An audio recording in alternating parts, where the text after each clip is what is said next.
கர்த்தருக்குள் அன்பானவர்களே, அனுதினமும் கிறிஸ்துவுடன் தியான வேளைக்கு உங்களை அன்புடன் அழைக்கிறோம். இன்றைய தியானத்திற்கான வேத வாசிப்பு 1 பேதுரு 2 அதிகாரம் வசனங்கள் 12 முதல் 25 வரை. தியானத்தின் தலைப்பு: கிறிஸ்துவின் மாதிரி. நீங்கள் தம்முடைய அடிச்சுவடுகளை தொடர்ந்து வரும்படி உங்களுக்கு மாதிரியை பின்வைத்து போனார். 1 பேதுரு 2 அதிகாரம் வசனம் 21. பேதுரு இயேசு கிறிஸ்துவின் சீஷர்களில் ஒருவர். கிறிஸ்துவே மேசியா என அறிக்கை பண்ணினவரும் இவரே.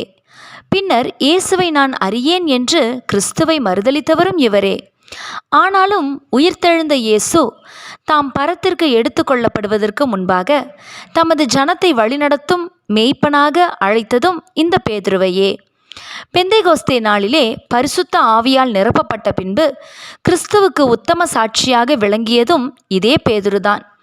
இந்த பேதுரு பின்னர் கிறிஸ்துவுக்கு சாட்சியாக எழுதிய நிருபங்களைத்தான் வேதாகமத்தில் வாசிக்கிறோம்.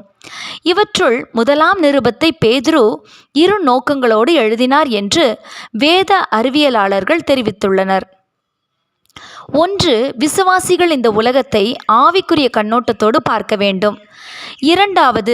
விசுவாசிகள் தமது வேலை ஸ்தலங்களில் எவ்விதமாக கிறிஸ்துவின் மாதிரியை பின்பற்றி குற்றமற்றவர்களாய் நீதியோடும் உத்தமத்தோடும் நடக்க வேண்டும் என்பதே ஆகும். கிறிஸ்து எந்த வேலை ஸ்தலத்தில் வேலை செய்தார்? இந்த உலகமே அவருடைய வேலை ஸ்தலம். உலக மக்களுக்கு ரட்சிப்பை பெற்றுக் கொடுக்க வந்திருந்தாலும் இவ்வுலகின் அதிகாரிகளையும் இயேசு சந்திக்க நேர்ந்தது. குறிப்பாக எந்த குற்றமுமே செய்யாத போதும் குற்றம் சாட்டப்பட்டவராக அதிகாரிகள் முன் நின்ற போது அவர் எப்படிப்பட்ட மாதிரியை நமக்கு வைத்தார் என்பதை சிந்தித்து பார்ப்போம். அவர் எதிர்த்து பேசாதிருந்தார். இயேசு பல பாடுகளுக்கூடாக கடந்து சென்ற போதும் அவர் தாம் வந்த நோக்கத்தை நிறைவு செய்யும்படி அமைதியாகவே சகலத்தையும் ஏற்றுக்கொண்டார். இதற்கூடாக கிறிஸ்து நமக்கு காட்டிய மாதிரி கீழ்ப்படிதலும் தாழ்மையுமே.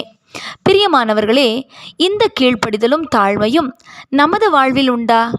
அநியாயமாக நாம் குற்றப்படுத்தப்படும் போது நாம் எப்படி பதிலளிக்கிறோம்?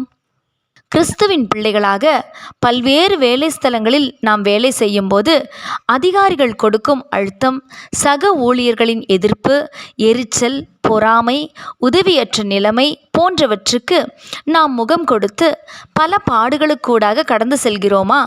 இப்படியான சூழ்நிலைகளில் கிறிஸ்துவின் மாதிரியை பின்பற்ற தேவன் நமக்கு நல்ல தருணம் கொடுத்திருக்கிறார் என்று விசுவாசித்து கிறிஸ்துவின் மாதிரிக்கு நாம் சாட்சியாக விளங்கலாமே.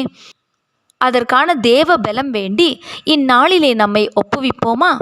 கிறிஸ்து இயேசுவினுடைய மாதிரியின்படியே நீங்கள் ஏக சிந்தையுள்ளவர்களாயிருக்கும்படி உங்களுக்கு அனுக்கிரகம் செய்வாராக. ரோமர் 15 அதிகாரம் வசனம் 6.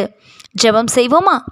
நீடிய பொறுமையும் சாந்தமும் உள்ள தேவனே, உமது அடிச்சுவடுகளை பின்பற்றுகிறோம் என்று சொல்லுகிற நாங்கள் அதையே எங்கள் வாழ்வில் வெளிக்காட்டவும் எங்களுக்கு துணை செய்யும். ஆமேன்.